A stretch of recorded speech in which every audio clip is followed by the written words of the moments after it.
जय भारत, जय गुरुदेव।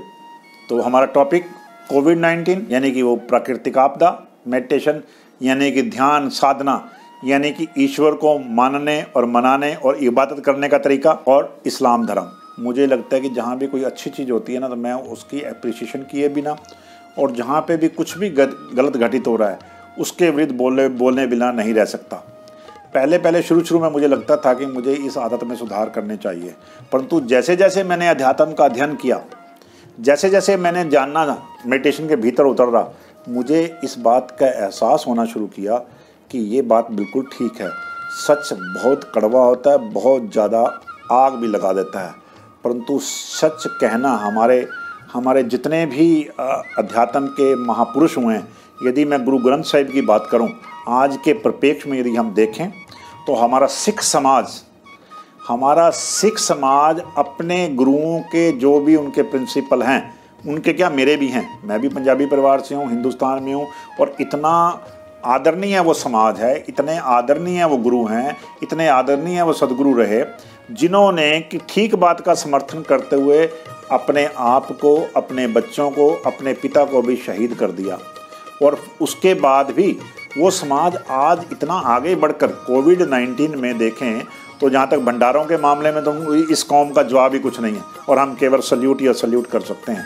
जैसी भी कोई ऐसी प्राकृतिक आपदा आती है, भंडारों के मामले तो मैं कहता हूँ कि वो जैसे शंकर भोले के भंडारे होते हैं, कभी ख़त्म नहीं होते हैं। कितने भाव से, कितने अच्छे तरीके से ये करते हैं। हम भारत में तो हम देखते थे, इसका एहसास अब अमेरिका के राष्ट्रपति डोनाल्ड ट्रंप को भी अब हुआ जब वो प्राकृतिक आपदा वहाँ पे आई। तो ये कितनी अच्छी बात है, और ये अच्छी बात इस समाज में तो है ही है। हमारे भी समाज में कई संस्थाओं को मैंने नाम पीछे लिया था, और जिन संस्था को नाम रह जाए मेरे से तो मैं माफ़ी चाहता हूँ। मैं I am not the authority कि जिसका नाम मैंने ले दिया तो उसका तो कोई पहचान होगी, जिसका नहीं है। ये सब लोग मेरे से बड़ी हैं और मेरे जन्म लेने से पहले कार्य कर रही हैं। दूसरी संस्था इस्कॉन टेम्पल हमारे जो दिल्ली में द्वारका में है, वो भी 2 लाख व्यक्तियों का भोजन प्रतिदिन कर रहा है। ऐसी और भी संस्थाएँ हैं जिसमें कि मुस्लिम संस्था भी हैं जो ये कार्य कर रही हैं, सब तरह के कार्य कर रही हैं। तो एक ऐसी संस्था जो ये तबलीगी जमात है, ये भी एक धार्मिक संस्था है। मुझे लगता है कि इसके टाइटल में धार्मिक संस्था में ही गड़बड़ है। मैंने जानने की कोशिश की और आपके साथ साझा कर रहा हूँ, हम अध्यात्म की बात कर रहे हैं कि ये इतना सारा जो प्रयास हो रहा है, अच्छी चीज़ों का यदि हम सब अप्रिशिएट करेंगे, और यदि वो नेगेटिव कोई चीज़ हो रही है, गलत चीज़ हो रही है, वो कोई भी कर रहा है, यदि हम उसका विरोध करेंगे तो समाज के अंदर एक बहुत बड़ा बदलाव आ सकता है। पिछले एपिसोड में मैंने चर्चा की थी कि सरकारों को क्या करना चाहिए, और इस दफ़ा मैं चर्चा कर रहा हूँ कि हमारे समाज को क्या करना चाहिए था, जो अभी तक नहीं हो पाया है। विशेषकर यदि मैं कहूँ कि यदि मैं भारतीय हूँ और आज तक जो कुछ भी मुझे मिला है वो भारतीय समाज से मिला है, तो हमारे इस्लाम धर्म को मानने वाले भी, हमारे चाहे बॉलीवुड है, यदि मैं उनमें से नाम लूँ, हमारे सलमान खान, हमारे शाहरुख खान, हमारे आमिर खान, और बहुत सारे खान जिनका मैं नाम नहीं ले, मेरे को ध्यान भी नहीं होगा। और स्पोर्ट्स में यदि जाएँ, सेलिब्रिटी किसको कहा जाता है बंधुओं? आज के समय में सेलिब्रिटी का नाम लूँ तो हम कहते हैं जिसके पीछे लाखों की पॉपुलेशन लगी हुई हो, उसको मानने वाले फॉलोअर्स की संख्या बहुत ज़्यादा हो, बहुत ज़्यादा पैसा हो, वो नाम, शोहरत और बहुत मतलब कि इस तरीके से कार्य कर रहा हो, तो उसको सेलिब्रिटी कहा जाता है। मैं इन सेलिब्रिटीज़ की बात कर रहा हूँ, चाहे वो स्पोर्ट्स पर्सनालिटी हैं, हमारे मोहम्मद अजहरुद्दीन, मोहम्मद कैफ, यूसुफ पठान, इरफान पठान, और बाकी भी जितने सारे नाम हैं, जाहिर खान, जितने भी हमारे सारे नाम हैं, तो वो, और सिनेमा में, हमारे इंडस्ट्री में हमीद जी, अजीम प्रेम जी, हिमालय ड्रग कंपनी के चेयरमैन, आपके जामिया मिलिया, जितने भी बहुत, कहीं मैं कह रहा हूँ कि मुझे पता ही नहीं होगा। और हमारे ऐसे ही लेक्चरर्स, JNU की बात करता हूँ, तो ऐसे लोग जो पीछे कुछ समय पहले बात हुई थी, कुछ ऐसी छोटी बातों पे उन्होंने अपने पद्मश्री अलंकार तक वापस कर दिए थे, वो अभी तक कहाँ हैं? उन्होंने कुछ भी नहीं कहा है। मैं कहता हूँ कि हमारे जितने भी पर्सनैलिटी हैं, हमारी बॉलीवुड की पर्सनैलिटी हैं, मैं देख रहा था कि पीछे सलमान खान ने एक छोटी सी स्टेटमेंट ये दी कि ऐसा ना हो कि हमें आर्मी बुलानी पड़े। मुझे अफसोस होता है, जिस देश ने एक मेरे से छोटे से प्राणी को इतना कुछ इतना दिया, और आपको तो इतना कुछ दिया, किसने दिया? इस देश ने दिया। और इस देश के ऊपर हमारे सब के ऊपर हमारी जन्मभूमि माता का बहुत बड़ा ऋण है, और अब वो ऋण चुकाने का समय था और है। अभी तक आपकी तरफ से कोई ज्वाइंट स्टेटमेंट, आपकी तरफ से कोई प्रेस कॉन्फ्रेंस, आपकी तरफ से कोई कड़ा संदेश, इस समाज को ये नहीं गया कि मेरे समाज के लोगों आप क्या कर रहे हो।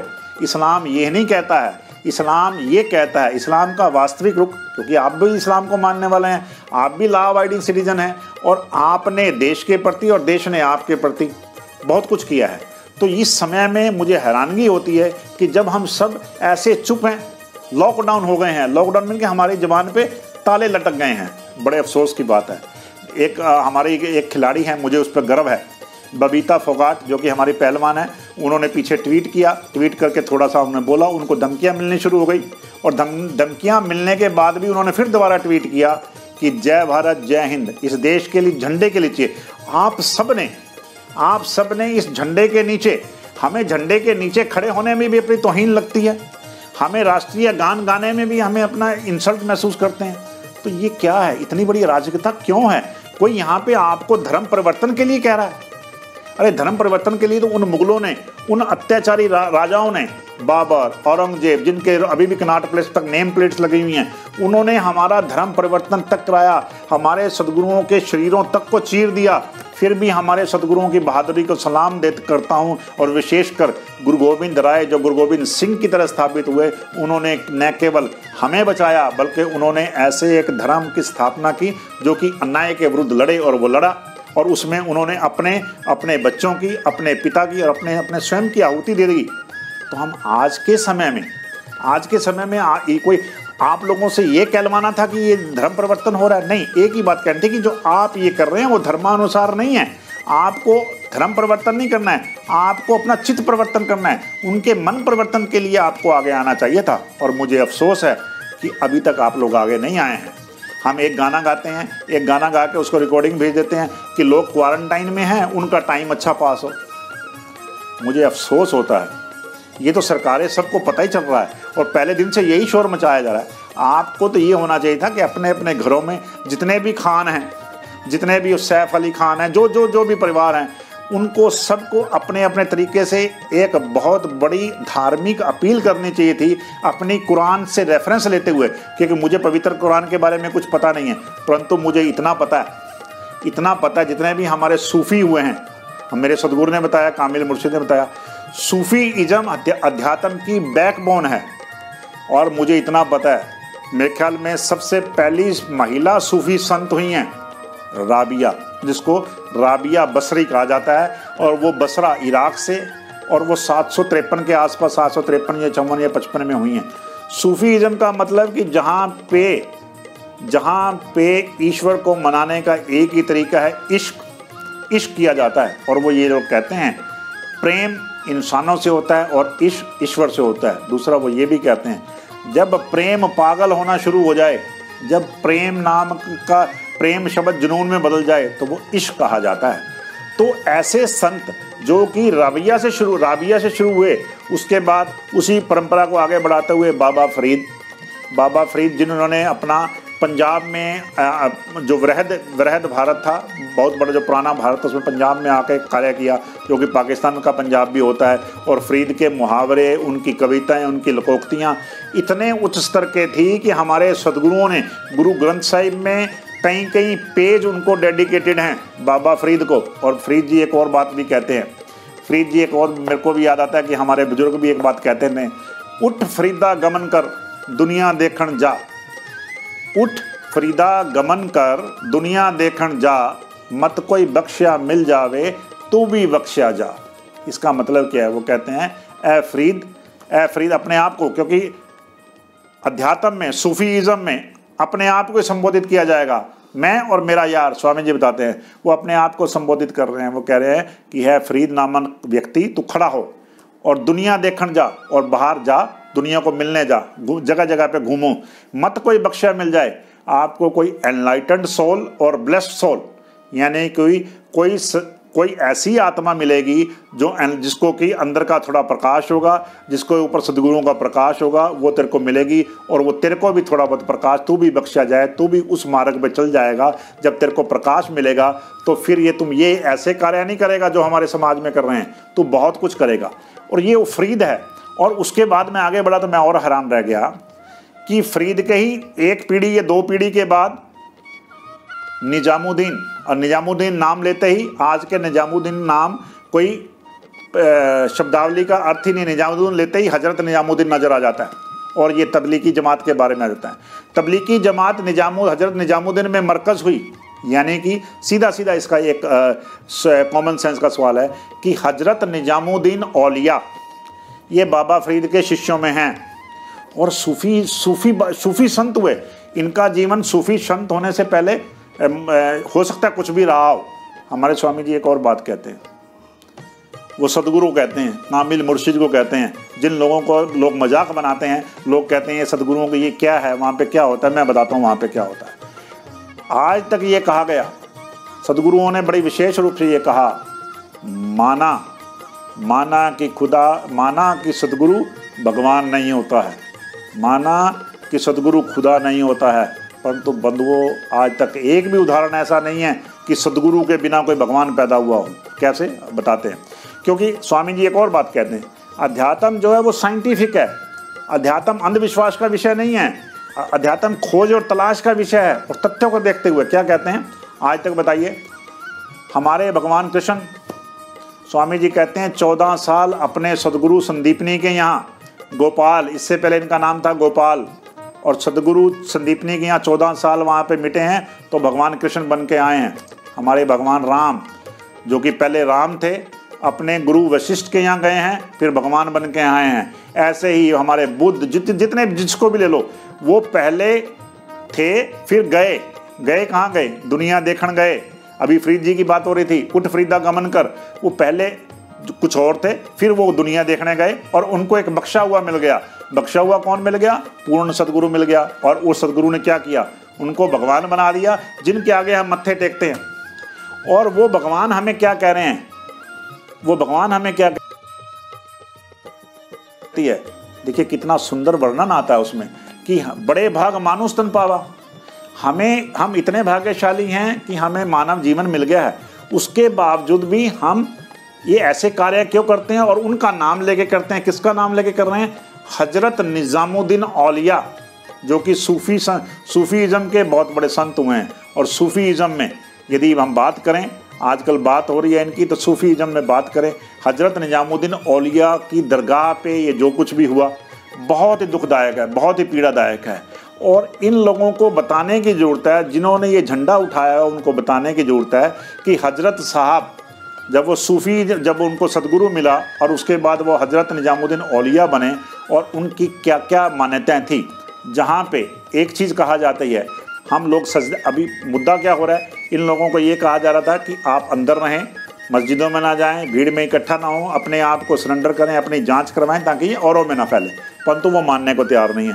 जहाँ पे कि इनके जो सदगुरु हैं हजरत निजामुद्दीन औलिया जी, वो ये कहते हैं, उन्होंने ये कहा, सूफीज़म में ये कहा गया, खुदा इबादत से नहीं मिलता है, खुदा इबादत से नहीं मिलता है। हम मस्जिदों में क्या करते हैं? मस्जिदों में जाके, मंदिरों में जाके, गुरुद्वारों में जाके इबादत करते हैं। ये पत्थर के बने होते हैं, और परंतु वो कहाँ रहता है या कैसे मिलता है, इस चीज़ का जो इल्म बताता है उसको कामिल मुर्शिद कहा जाता है। और ये कहा गया, खुदा इबादत से नहीं मिलता है यारो, खुदा आशिकी से मिलता है। और आशिकी करने की जो प्रोटोकॉल है, आशिकी करने का जो तरीका है, आशिकी करने का जो सलीका है, वो हमें किसने सिखाया? सूफ़ी संतों ने सिखाया। यदि हम सूफीज़म को अध्यात्म से बाहर निकाल दें तो बाकी कुछ नहीं रह जाता है। इतना बड़ा नशा है, और ये बिल्कुल असली नशा है, क्योंकि हमने अपने सदगुरुओं में देखा है और ऐसी वाइब्रेशन को फील भी किया और महसूस भी किया और घटित भी होती हैं, और बिल्कुल हार्ड कैश होता है। आप भी इसमें आके इस रास्ते पर चल के आप भी महसूस कर सकते हैं। और यदि कहीं अतिशयोक्ति होगी तो मेरा मार्गदर्शन करिएगा। आज तक इसको निकाल नहीं पाया। ज़रूरत सिर्फ इतनी है कि हमें करना क्या है। तो ऐसे सूफ़ी संतों की दरगाह पे उनके नाम और उनके पीछे लग के ऐसे कार्य कोई मेल ही नहीं खाते। खैर एनीवे, वो एक नेगेटिविटी, असली इस्लाम की बात कर रहे हैं। मैं इसलिए बात कर रहा हूँ ताकि इस्लाम का एक अच्छा पक्ष, जिन लोगों को आगे आना चाहिए था वो नहीं आए, परंतु कोई बात नहीं, अब उनके ऊपर कोई मेरा बस तो चलता नहीं है, कोई जोर ज़बरदस्ती नहीं कर सकते हैं, हमने कोई फौजदारी नहीं करनी है। हम जब 18 साल से ऊपर हो जाते हैं वयस्क हो जाते हैं। और हमारे बुजुर्गों ने भी कहा, जब बेटे की जुत्ती बात को पूरी आने लग जाए तो उसके साथ मित्रता का व्यवहार किया जाना चाहिए। बात तो बिल्कुल ठीक है, परंतु कोई ऐसी तत्व ना कि जो मित्रता से समझते ही नहीं है, और उनके लिए प्रशासन को नियम अपना काम करना चाहिए। मेरा फिर निवेदन वही है, परंतु हमें समाज होने के नाते हमारे अंदर जो सेंसिटिविटी, यदि उस अध्यात्म का क्या फ़ायदा। हमारे स्वामी जी एक और बात कहते हैं, अभी हम इश्क और आशिकी की बात कर रहे हैं, वो एक और बात कहते हैं, बुझी इश्क की आग तो वो बंदा नहीं है, राख का ढेर है। आप समझिएगा इस बात को, बुझी इश्क की आग वो बंदा नहीं है, वो राख का ढेर है। स्वामी जी का एक भजन है इसके ऊपर। कहने का मतलब इश्क क्या, यदि आपके अंदर मानवता की आग, यदि वो संवेदना, यदि वो सेंसिटिविटी खत्म हो गई है तो हम बंदे कहाँ से हैं, और फिर बंदगी की बात ही कुछ बड़ी दूर है, तो हम क्या हैं, फिर हम एक राख के ढेर बने हुए हैं। तो कहने का मतलब है कि ऐसे समाज से जिन लोगों का इस देश के ऊपर इतना सारा कर्ज है और उनको बिल्कुल आगे आना चाहिए था, आगे आना चाहिए और देरी हो रही है, उनको आगे आके, इतनी कोई बड़ी बात है ही नहीं है, इतनी कोई बड़ी बात नहीं है, अपना अपना तरीका है। वो उन करूर बादशाहों का तरीका था, मुगल बादशाहों का तरीका है, परंतु हमारे यहाँ तो बड़े सदाचारी हमारा नेतृत्व है। और हिंदू समाज संस्कृति तो हमेशा ही देने के रही है। हम उनको प्यार से एक समझाने का भी प्रयास कर सकते हैं, देखिए असली अध्यात्म ये नहीं है, आप क्या कर रहे हैं। और जब मेरे कहने से या किसी समाज के दूसरे व्यक्ति से कहने, मैं हिंदू मुसलमान की बात नहीं कर रहा हूँ, परंतु जो वास्तविकता है वो तो संविधान में भी है, सभी का नाम लिया गया है। तो मेरे कहने का मतलब ये है कि जब वो चीज़ें इन सेलिब्रिटीज़ के द्वारा, इन हमारे फिल्म स्टार्स के द्वारा, इन हमारे इंडस्ट्रियलिस्ट के द्वारा यदि वो आती, क्योंकि वो ऐसे सजदे करते हैं, कुरान को ज़्यादा अच्छी तरह जानते हैं, तो वो उनको ज़्यादा अच्छी तरह समझा सकते थे और हैं। हमारा कहना कई दफ़ा दूसरी तरह भी लगता है कि हाँ भी ये दूसरे समाज से वर्ग समझते हैं, हमारी आलोचना करना। आलोचना जो फैक्ट हैं, साइंटिफिक फैक्ट हमारे पास में है कि वो भी एक अध्यात्म है। और जहाँ पे हजरत निजामुद्दीन औलिया की बात हमने की, उसके बाद मुझे पता चला अमीर खुसरो, उनका भी जीवन सूफीज़म से आने से पहले कुछ और था, सूफीज़म के आने के बाद बहुत बदला, और इतना बदला कि वो बहुत बड़े कवि सिद्ध हुए। और देखिए उन गुरु शिष्य का संबंध, कहते हैं कि हजरत निजामुद्दीन की डेथ के मेरे ख्याल कुछ जल्दी ही उसके बाद उनकी हो गई थी। मैं कहीं गलत हूँ तो इसमें कुछ ज़्यादा जाने की जरूरत नहीं है आपको भी, मैंने ये कोई तथ्य, मैं कोई ग्रामर का लेक्चर या कोई किसी सब्जेक्ट के ऊपर एग्ज़ाम नहीं दे रहा हूँ, मैं अपने भाव व्यक्त कर रहा हूँ, तो मुझे माफ़ करिएगा।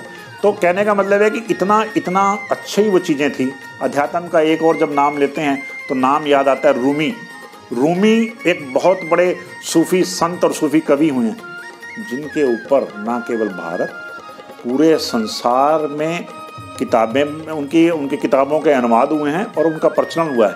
और जहाँ तक मुझे पता चला है, जो रूमी थे वो भी इस्लाम से संबंध रखते थे, और उनके जो फादर साहब थे, उनके वालिद जो थे, फादर थे, वो भी एक कामिल मुर्शिद थे। परंतु ज़रूरी नहीं है, हमेशा हमने देखा गया भगवान, जिनको हम भगवान मानते हैं, सदगुरु मानते हैं, गुरु मानते हैं, गुरु नानक देव जी के दो बच्चों भी अपने पिताश्री को नहीं पहचान पाए। और मोस्टली होता है कि जब वो आत्माएं चली जाती हैं तो उसके बाद ही उनको ज़्यादा मान्यता मिलती है।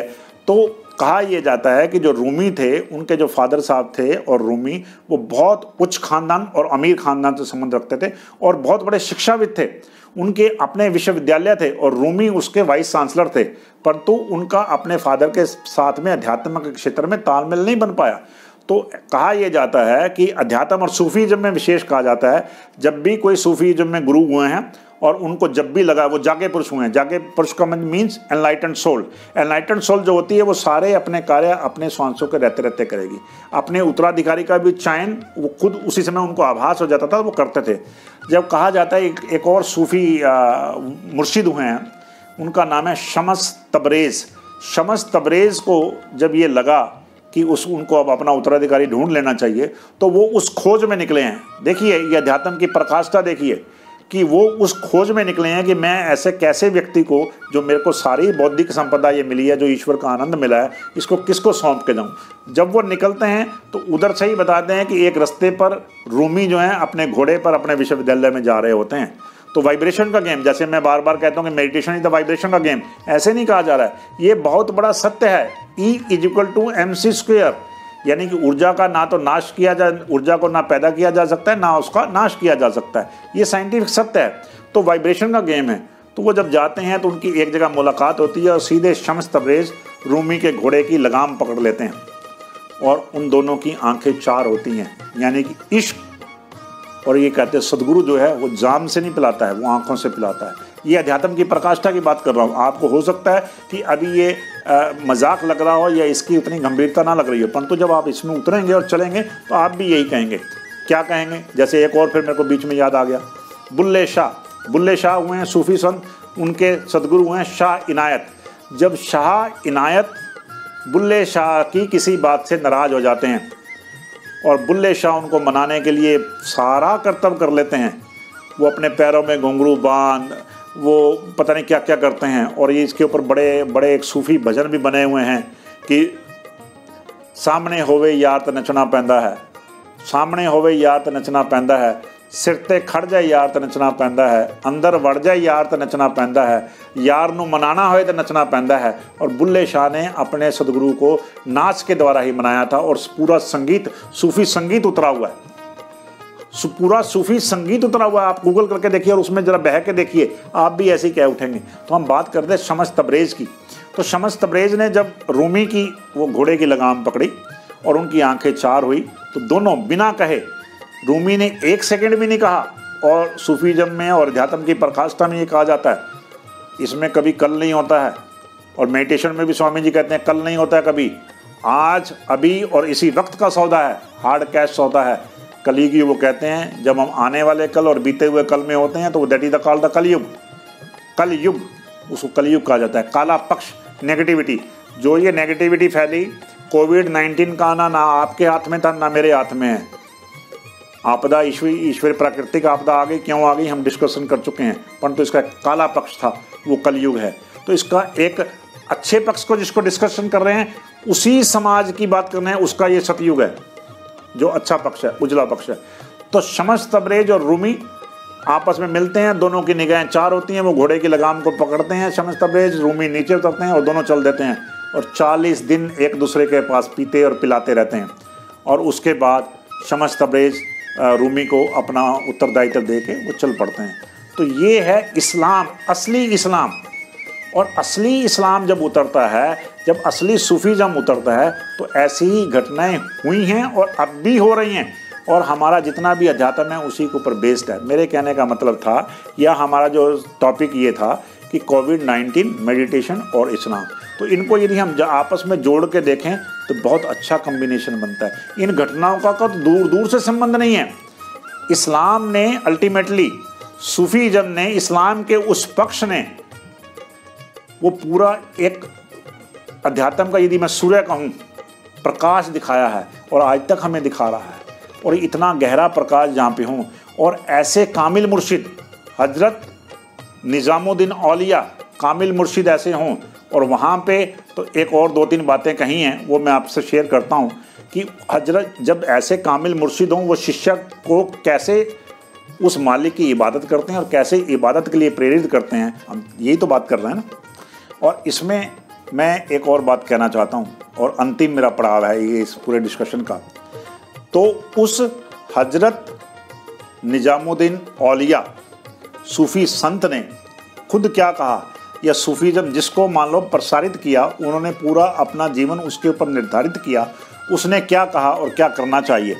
और मैं वो जो चीज़ है, जो उन्होंने शब्द कहे हैं, वो अपने कामिल मुर्शिद स्वामी विश्वास जी को समर्पित करता हूँ।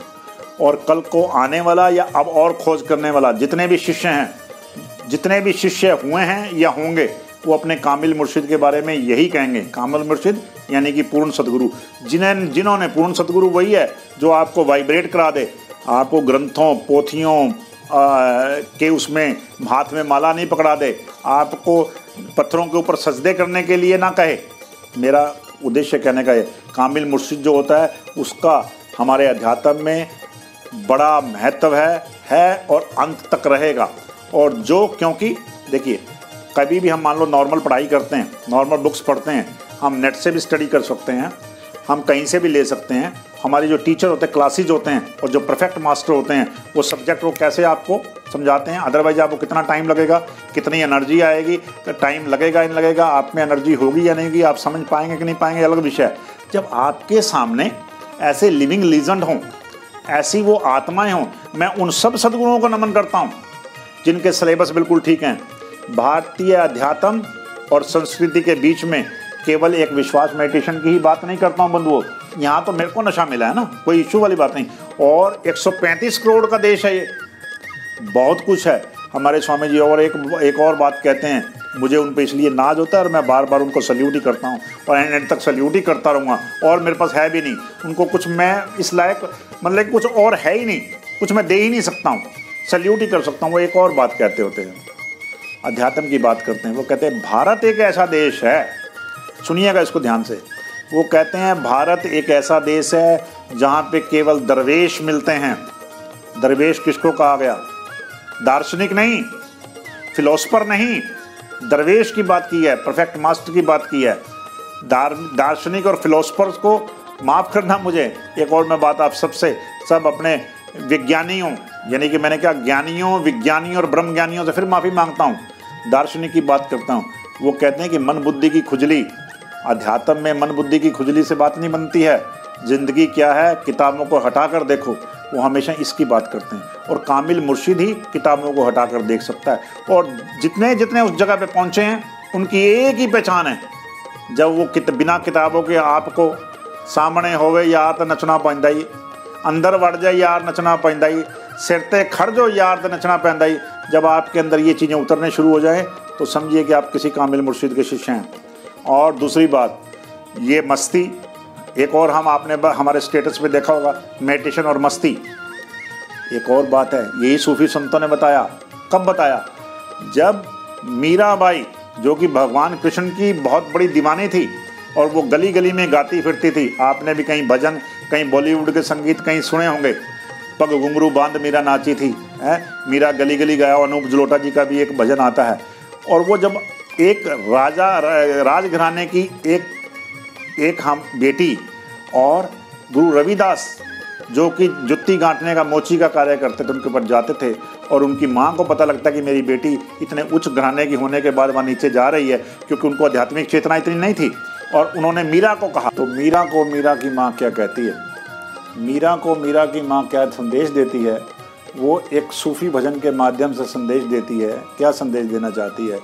क्योंकि उसको पता लगा कि जिस गुरु रविदास के पास ये जा रही है वो खुद अपना सारा दिन जुत्ती गांठते रहते हैं और मस्ती में मीरा को उस दर की, उस यार की यारी के बारे में बताते हैं।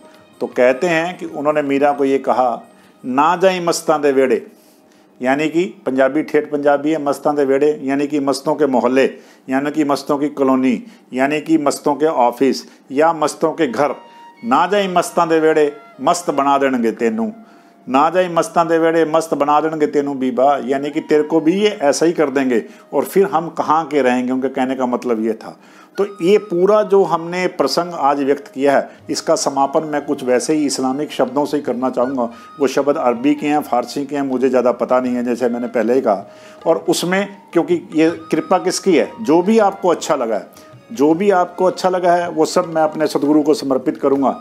और जहाँ भी कोई कमी रह गई है, जिस भी शब्द ने आपको कोई ठेस पहुंचाई है या आप उसके एवज में कोई सज़ा देना चाहते हैं, तो वो मेरी झोली में डालिएगा, क्योंकि वो मेरी कमी है, वो मेरी कहीं ना कहीं कमी रह गई और मुझे और सीखना चाहिए। तो मैं अपने सदगुरु, अपने कामिल मुर्शिद को धन्यवाद इस तरीके से देना चाहूँगा। कुछ चंद लाइनें हैं जो कि सूफी संतों ने कहा है। उन्होंने कहा है, यही मेरा जो के सुजूद है, यानी कि सुजूद उसको कहा जाता है जब कोई भी यात्री हज में जाता है। मक्का हमारी बहुत पवित्र एक दरगाह है। मक्का में बैठ के काबा की तरफ मुंह करता है और वो साष्टांग प्रणाम करता है, उसको सुजूद करना कहा जाता है। सजदा तो आप लोगों को पता ही है, जैसे मस्जिद में करते हैं। तो यही मेरा जो के सुजूद है और यही मेरा इश्क मिजाज है और यही मेरा इश्क का राज है, कुछ भी आप कह सकते हो। यही मेरा जो के सुजूद है, यही मेरे इश्क का राज है। तेरी याद में झूमना, यही मेरी हज और नमाज है। क्या कहा उसने? यही मेरा जो के सुजूद है, यही मेरा जो के सुजूद है, यही मेरे इश्क का राज है। तेरी याद में झूमना ही मेरी हज और नमाज है। और दूसरी एक और बात उन्होंने कही, उसके बारे में वो कहते हैं मैंने क्या किया, मैंने क्या किया, और मैं आपके माध्यम से समाज को भी कह रहा हूँ, मैंने क्या किया, मैंने तेरे दर का सजदा किया, मैंने तेरे दर का सजदा किया और तुझे अपना आका बना लिया। मैंने तेरे दर का सजदा किया और तुझे अपना आका बना लिया, यानी कि मैं तेरे दर पे गया और मैंने तेरे को अपना पूर्ण गुरु मान लिया। यदि ऐसा करना गुनाह हुआ करता है तो हमें इसके ऊपर नाज है, नाज है, नाज है। जय भारत, जय गुरुदेव।